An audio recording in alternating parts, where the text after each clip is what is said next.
Okay. Remember, we were talking about if you have a date, what's the status with the date pit after you ate the date, that the date pit itself would become mukseh. We spoke about that. Spoke about the shell of a nut, about things that now have no purpose, or we said even if they have a purpose, but if they are a different entity, we said yesterday that the nolad, we say that that would become mukseh. And the Gemara now, the last thing we said was on 29a2. The Gemara said the statement of Rav, the Hod of Rav. We are on the art scroll on 29a2 on the right top of the page. The Hod of Rav. Good morning, Ronnie. Come on. The Hod of Rav. Rav made a statement that Rashi says that said according to Rabbi Yehuda, you can't use the pits of the dates as firewood because when Yom Tov came, it was the pit and the date and the food around it were considered like food. The pit was serving the food, keeps the moistness in, it keeps the freshness together, and and that's not mukseh. The date is not mukseh, obviously, with the food around it. But once you take the food off the date, now something has become mukseh. Now this so there's a dispute, but Rabbi Yehuda, we said that Rav said that this would be considered mukseh, that the pit would be considered mukseh because of nolad. It's a new entity, and the Gemara quoted that Rabbi Yehuda, that Rav said that that's the opinion of Rabbi Yehuda, right? Because the Gemara quoted Rabbi Yehuda the name of Rav, three halachot. He says you can't use a utensil that broke on Yom Tov.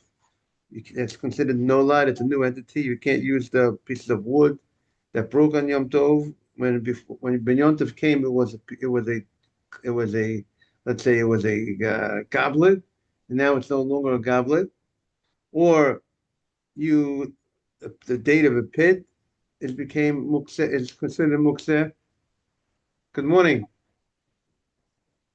Shachrit at 6:30 downstairs, and also you can't use the nut, the peel, the nutshell becomes mukseh. It's a new entity. So the Gemara meaning is until you remove the content in the nut, the shell is also serving the food, keeping it fresh, and it's not mukseh. And now it's a new entity. The shell is considered a new entity, and we had all those three cases were recorded by Rabbi Yehuda in the name of Rav. And the Gemara now says that Rabbi Yehuda did not say it openly. He didn't say it openly, rather we understood it. We understood it from some generalization. The Rav Ochotamri. Rav ate dates. So here we are on Yom Tov. We were eating some dates on Yom Tov. And after he ate the dates on Yom Tov, he made a nice border pre on the dates, right? Right, Ralph? He made a nice bracha before he ate the dates.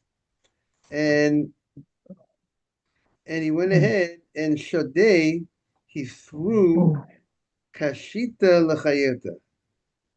1 second. Shodei Kashita Lebuchya. He threw the pit, the date pit, into the oven. And 1 second. Right. Rashi says the type of oven. And morning, Jake. And he threw the date pit into the oven. So we see, and that's what he did, and that was during the weekdays. Right. See, that was something he did during the weekdays, not on Yom Tov. It was during the weekdays he had his date, and he took the pit and he threw it into the oven. So Amalei Rav Chia told him, Bar Pachte. Bar Pachte is like a title, son of a Talmud Chacham, son of a Gedolim, son of someone great. Knegdo biyom tov asor. If you would have done this, if this act would be done on Yom Tov, you would not be able to do this on Yom Tov. You would not be able to throw the date into the pit into the oven. So let's clarify a point. Rabbi Yehuda said in the name of Rav this law, but the Gemara says Rabbi Yehuda did not, Rav did not say it openly. Rather, Rav, it was inferred from Rav. Why? Because the fact that Rav threw the pit into the oven, and Rav Chia said you would not be able to do that on Yom Tov, and it seems that Rav accepted that statement, so that means that Rav holds you can't that the item is mukser. So that's what the Gemara. So therefore, because Rabbi Yehuda heard this story, and he heard that Rav Chia told Rav, you can't do that on Yom Tov, and Rav didn't say anything. Sounds like Rav accepted what Rav Chia said. Therefore, Rav Yehuda said, Rav holds that you cannot go ahead and handle the pit on Yom Tov. If the pit, once you took off the food from the pit, it would become mukser. So the Gemara says, okay, that's what Rav Yehuda understands in Rav. That Rav accepted the statement of Chia. But the Gemara says, maybe, how do you know? Sometimes a person could say something, and maybe the fact that you don't say it, you don't respond, not necessarily means you accept what the person says. Maybe you don't respond because you think, morning Asaf. Maybe you don't respond because maybe you think what the person says is ridiculous, and I don't accept it, and I don't need to say, I don't have to respond. Or maybe I don't want to respond because I don't want to get into a whole debate with you about it. So kiblu minei or lo kiblu minei? Did Rav accept the words of Chia that this pit would be considered nolad, a new entity, or he did not accept it from him? Rabbi Yehuda understands that he did accept it, that this would be considered nolad, a new entity that was created on Yom Tov, which would be mukseh, which is not prepared, it was not prepared properly for Yom Tov for. Tashma. Rav the Bavel. When Rav came to Bavel, Ochal Tamrei, he ate dates on Yom Tov. He came to Bavel, and he ate dates on Yom Tov. Ushta kashiata lechevata. He threw the pits to the animals. So the Gemara wants to say, hey, how did he handle the pits? After he ate the pits, he handled them. How was he able to handle the pits? Shouldn't it be nolad? Isn't it a new entity? Beforehand, it was like part of the food, and now it becomes it's just a pit. And yet he said he threw it to the animals. So my love, the Gemara says, isn't it pasiyata? What kind of dates are we talking about? Aren't we talking about the Persian type of dates that are very good, that are very ripened? And then when they're very good and when they're ripened, so when you eat the date, when you take the food off the pit, it's a clean cut. All the food, because it's very fresh, it's very ripened, so all the food of the date comes right off. There's no food left on the date. And since there's no food left on the date, so now it's no longer a date. What is it? It's a pit. And because beforehand it was considered a food, the whole thing was considered a part of the date. And now, I mean, beforehand it's like a human food, And after you ate it and you removed all the food of the date, it's only considered animal. It's animal. It's a date only really for animals. Now, and according to Rav Chia, you should not be. It should be mukseh v'lo kibla. And Rav, so we see that Rav did not accept. We see that Rav did not accept what Rav Chia said because Rav did not consider the pit of the date no lad. He didn't consider that a new entity. The fact that he threw these pits to the animals. The Gemara says, "Lo, it's not a proof. We're not talking about the Persian dates that the food comes all off that you just left only with a clean pit with no residue of date on it. Ella, we're talking about the Arab Ella Baramaita. We're talking about the Aramaic dates. The Aramaic dates, which relieve some of the food of the date on the pit itself, because they're of poor quality. They don't ripen so well. So therefore, since the pit is considered food, it's from the food family because since if it has some date on it, it's still considered a date. It's all part of the date. It's like botel to the date. It's like secondary date. It's serving the date food on it. So therefore, it's the pit did not change its status from being a food that it was before you ate from the pit, and after you ate the date, the fact that you still have some food left on it, it's still a date. It's not considered a date pit because it has food on it, and therefore it's not considered no lot. There's no new entity that happened. It still remained a food. Is it clear, everybody? Ronnie, you hear what's going on? Ralph, is it clear? Okay. Yes. Asaf, hope it's clear. Amalei Rav Shmuel bar Chana Rav Yosef. Now we're turning the page. We're now on 29A3. Amalei Rav Shmuel bar Chana Rav Yosef. Rav Yehuda. Rav Yehuda holds the Amam Masikim B'Kelim. You could go ahead and use utensils as firewood. Like we said, in a situation, a person ran out of wood and it's Yom Tov, and I want to go ahead and use the wood as the wooden plate or the wooden spoon. I want to use it as a fuel for the fire to keep, as firewood. We said, Masikin Bikilim. We said you could go ahead and you could heat up heat up the or use burn this wooden utensil in the fire on Yom Tov. You're cooking on Yom Tov. You're allowed to cook on Yom Tov.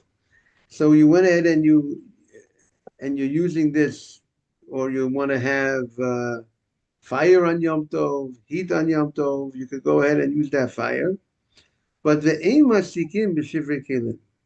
But if, let's say, the wooden cup, the wooden plate broke on Yom Tov, Yom Tov entered, it was a plate, it was a goblet, and then during Yom Tov, on the holiday of Yom Tov, one of the kids went ahead and broke the plate. You could blame the kids, they don't, it's a normal thing. Kids sometimes break things. And you can't now use those pieces, pick up those wooden pieces. You know what? I'm going to pick them up, and of course, if they're dangerous to be around, you can pick it up. But I can't handle those wooden pieces because those wooden pieces are mukseh because it's no longer a plate. When Yom Tov entered, it was a plate, it was a goblet, and now it's pieces. It's pieces of a plate. So the Gemara says, Kivon de adlik purta. Right? If you take a goblet, you take a spoon, you take a plate, a wooden spoon, a wooden plate, wooden goblet, and you put it into a fire. So the moment you go ahead and you put it into the fire, now that wooden plate, if it was a now, like we said, you only could use a complete wooden plate, a complete wooden spoon, a complete goblet. Meaning to say, of course, if it was broken before Yom Tov in pieces, you could use it before. You could use that. But if it was not broken before Yom Tov, you could actually take a spoon, a wooden spoon, a wooden plate, and put it into the fire. And the Gemara understands that when you put it to the fire, you move it around, you put it in, you move it around. But the second once you put it to the fire and it gets a little bit caught on fire, now that utensil becomes broken. It's no longer a utensil, a complete utensil. And once it becomes broken, so then at that point, it should already be mukseh. That utensil that a moment ago was complete, and I had a right to put it into the fire to begin with. If I would throw it into the fire and just leave it there and not touch it, the Gemara has no question. The Gemara's understanding that the way when you light it, when you put it to a fire and you move it around subsequently, even when it's already has been caught on fire, so that should be a problem of nolad. It was went to a new form. So that's the Gemara's question. The Gemara says, Kiven the adlik porta. Once you lit it a little bit, sahavile shivre kelim. It became a broken utensil. And once it became a broken utensil, and when you are moving around, good morning, everybody. By the way, we're going to be learning till 6:45. Anybody ever want to join us, we'll take you. Good to see you. Good to see everybody. And when you are moving around, when you're raking the coals to help the fire go stronger, right? You ever see when they burn the chametz, right? They throw in the wood and then they got to go ahead and then move it around. They got to get that fire going better. If you're moving around, you're moving around something that became mukseh, something that became nolad, something that was born, because it changed its status on Yom Tov. On Yom Tov itself, the moment that you threw it into the fire, and then 5 minutes later, when you're moving it around, this is now it's already considered a broken utensil. So the Gemara says, what's the answer? How do we explain that? The Gemara says, how would Rabbi Yehuda explain that? The Gemara says the avad is ramatna. You know how Rabbi Yehuda would do it? Again, Rabbi Yehuda holds that if you take a utensil, if a utensil breaks on the holiday, it's mukseh. The pieces of the utensil are mukseh. We said if it's glass, we said there's no problem here because it's dangerous, but it's mukseh. So the Gemara says, how would he go ahead and use but he used a utensil that was not broken because it's in its normal state. It was never changed. A proper utensil. So the Gemara shoots back, but once you start lighting with that utensil, it now changes, and it becomes a broken utensil. So why you out and poke around and move around in that fire? You're poking around and moving around a broken utensil. So the Gemara says the avad kiramatna. The Gemara says that you do. We're talking about you do like Rav Natna did. What did he do? What did he say? The Omar Rav Matna Marav. Eitzim shenashu min hadekel. Let's say you had a tree. You're outdoors, making a fire outdoors, very healthy.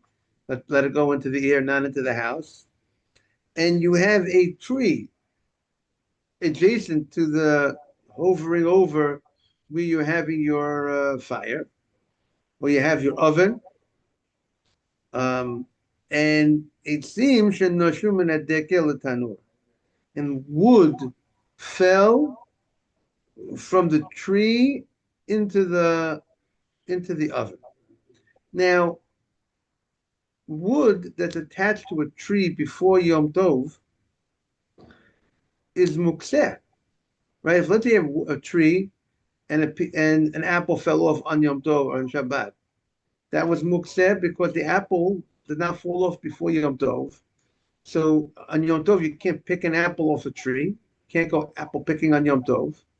Even though you could go ahead and eat apples on Yom Tov, you're not allowed to harvest. You're not allowed to take something that's attached to the ground and detach something from something that's attached to the ground. So the apple would be considered mukseh if it falls off on Yom Tov. Correct, Ralph?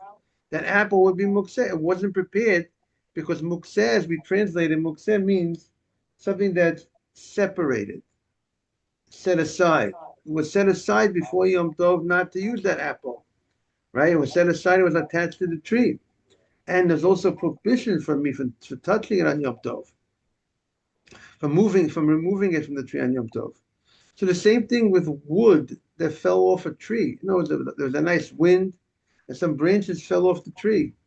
But if it fell off the tree on Yom Tov, that would be mukseh, right? I mean, if the branches fell off the tree before Yom Tov, that's fuel, that's wood, and that's what we do on Yom Tov. We take wood and we use it for fire. That will not be mukseh, right? Wood would be on Yom Tov. It has purpose. Has branches on Yom Tov. On Shabbat, a branch is mukseh, right? If you find a branch on the ground on Shabbat, you can't pick up a branch, even though it came off the ground before Shabbat. So what use do you have for the branch? You have no use of a branch. What kind of use do you have for a branch on Shabbat? You can't use it as fuel, as firewood. But when it comes to Yom Tov, wood is not mukseh as long as it was off the tree before Yom Tov. But if the wood was on the tree on Yom Tov, when Yom Tov entered, the branches were still, I had my oven and I was fueling it with wood, but this branch was connected to the tree, and then it came off the tree on Yom Tov and it fell into the fire. So that's mukseh. That branch that fell in, I will not be able to pick up the branch that fell into the oven and now move it around because it was mukseh. It wasn't detached before Yom Tov. But what can I do? Marbe eitzim hamuchonim umasikim. I could go ahead and add to the fire, to the oven, to that where it fell into, the branch fell into. I could add other prepared wood that was not mukseh, wood that was separated, cut off the tree from before Yom Tov. I could go in and add that, and then we say it's batel. We say it becomes batel. We have the majority of wood that's non-mukseh with a minority of wood that is mukseh. So we say the majority, you go after the majority, and therefore that wood that's mukseh, that's inside, is allowed to it becomes like nullified, and you could go ahead and you could move it around on Yom Tov. So now they ask the question, but see, from here we see, interesting, when you go after the majority, it's as if the minority becomes part of that majority and it becomes nullified to the majority. The thing that was once mukseh no longer is mukseh because I can move it around now because it's part of the majority. Now, if I could identify it, see, usually it's only become batel when I can't really, now when it comes to mix, I can't really see which is the forbidden one, which is the muksa one. Now, there is a rule, you can't intentionally nullify something. I can't take something that's muksa, something that's, let's say take meat and take a not kosher piece of meat and throw into a pot with 60 pieces of kosher meat and say I got 60 to 1 and intentionally nullify. I can't intentionally do that. But over here, it's allowed. Some want to say that a rabbinic prohibition with like mukseh, you could intentionally nullify. We'll see more tomorrow about that. I want to wish everyone a beautiful day. They're starting with Sifot. All the best, everybody. Thank you all for joining. Good day, Rabbi.